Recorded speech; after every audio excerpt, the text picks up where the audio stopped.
Hello दोस्तों, good morning. मैं CP sir आप सभी का स्वागत करता हूं। आइए आज हम समझते हैं प्रश्न संख्या 2। द्विघात बहुपद एक्स स्क्वायर माइनस 3 के शून्यकों तथा गुणांकों के बीच संबंध ज्ञात कीजिए। क्या ज्ञात करना है? संबंध हमको ज्ञात करना है। चलिए बेटा, जो दिया है ये दिया है द्विघात बहुपद। तो यहाँ पर ध्यान दीजिए, दिया है द्विघात बहुपद। क्या दिया है बेटा? द्विघात बहुपद। यहाँ पर द्विघात बहुपद की यदि चर्चा करें तो हमारा है पी एक्स बराबर है बेटा एक्स स्क्वायर माइनस 3। क्या है? माइनस 3। अब चूंकि अगर हम एक्स स्क्वायर माइनस 3 का फैक्टर करना चाहें यानी गुणनखंड करना चाहें तो इसका गुणनखंड ऐसे अब नहीं होगा। ठीक है, क्या होगा? गुणनखंड नहीं होगा। तो अब यहाँ पर हम क्या करें, यहाँ ध्यान दीजिए, शून्य ज्ञात करने के लिए, शून्य ज्ञात करने के लिए पी एक्स की जो वैल्यू है वो 0 के बराबर होनी चाहिए। किसके बराबर होनी चाहिए? 0 के बराबर होनी चाहिए। तो इसलिए बेटा एक्स स्क्वायर माइनस 3 बराबर 0। क्या होगा? एक्स स्क्वायर माइनस 3 बराबर 0। तो यहां से एक्स स्क्वायर बराबर आ जाएगा, ये माइनस इधर आएगा, प्लस हो जाएगा।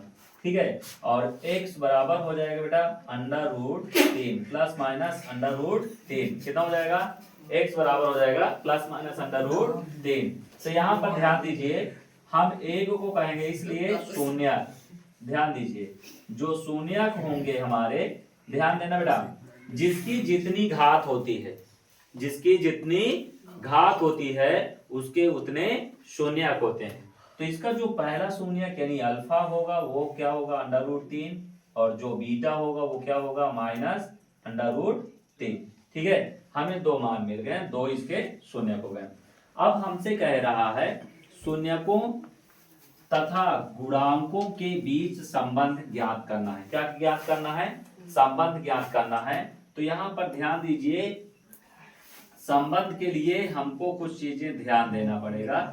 संबंध इनका अगर हमको ज्ञात करना है तो चूंकि हम जानते हैं, क्या जानते हैं बेटा?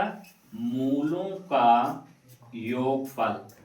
ठीक है, मूलों का योगफल यानी अल्फा प्लस बीटा बराबर जो होता है, ठीक है, वो होता है माइनस एक्स का गुणांक। ठीक है, माइनस एक्स का गुणांक बटे एक्स स्क्वायर का गुणांक। ठीक है, क्या होता है? एक्स स्क्वायर का गुणांक। हमारे पास ये दो चीजें हुए हैं, तो हम यहाँ पर ले लेते हैं left hand side. Left hand side लेते हैं तो बेटा अल्फा प्लस बीटा। अल्फा का मान क्या है? ध्यान दीजिए, अल्फा का मान अंडर रूट 3 प्लस इसका मान है बीटा का माइनस अंडर रूट 3। तो यहाँ से बेटा ये बेटा हो जाएगा under root 3 plus minus minus, तो अंडर रूट 3, 3 में 3 गया 0। अब इसके बाद राइट हैंड साइड ले लो। राइट हैंड साइड है बेटा माइनस एक्स का गुणांक और बटे क्या हो जाएगा? एक्स स्क्वायर का गुणांक। अब यहां से देखो, एक्स का गुणांक, यहां पर क्या एक्स है? क्या इस वाले में देखना, पी एक्स में क्या यहाँ पर एक्स है? नहीं है। ठीक है, जब एक्स नहीं है तो उसका मान 0। एक्स स्क्वायर का गुणांक कितना? प्रत्येक चर राशि के पीछे कितना होता है? 1 होता है। प्रत्येक चर राशि के पीछे कितना होता है? 1। तो यहाँ पर 1 हो जाएगा। 1 में 0 का भाग करोगे कितना आ जाएगा? 0 हो जाएगा। तो लेफ्ट हैंड साइड बेटा राइट हैंड साइड क्या हुए? दोनों बराबर हो गए, यानी लेफ्ट हैंड साइड बराबर राइट हैंड साइड। क्या ये समझ में आया? ठीक है, यहाँ तक किसी कोई दिक्कत? जब भी संबंध की बात करें कि गुणांकों के बीच संबंध ज्ञात करना है तो ये चीज हमको क्या करना पड़ेगा? ध्यान देना पड़ेगा। ठीक है, अब इसके बाद यहाँ पर दूसरा तथा एक संबंध और होता है, वो होता है मूलों का गुणनफल। ठीक है, क्या होता है बेटा? मूलों का गुणनफल अल्फा इंटू बीटा बराबर ये होता है अचर पद बटे एक्स स्क्वायर का गुणांक। ठीक है, एक्स स्क्वायर का गुणांक। अब यहाँ पर बेटा फिर से ले लेते हैं लेफ्ट हैंड साइड, ठीक है, अल्फा इंटू बीटा।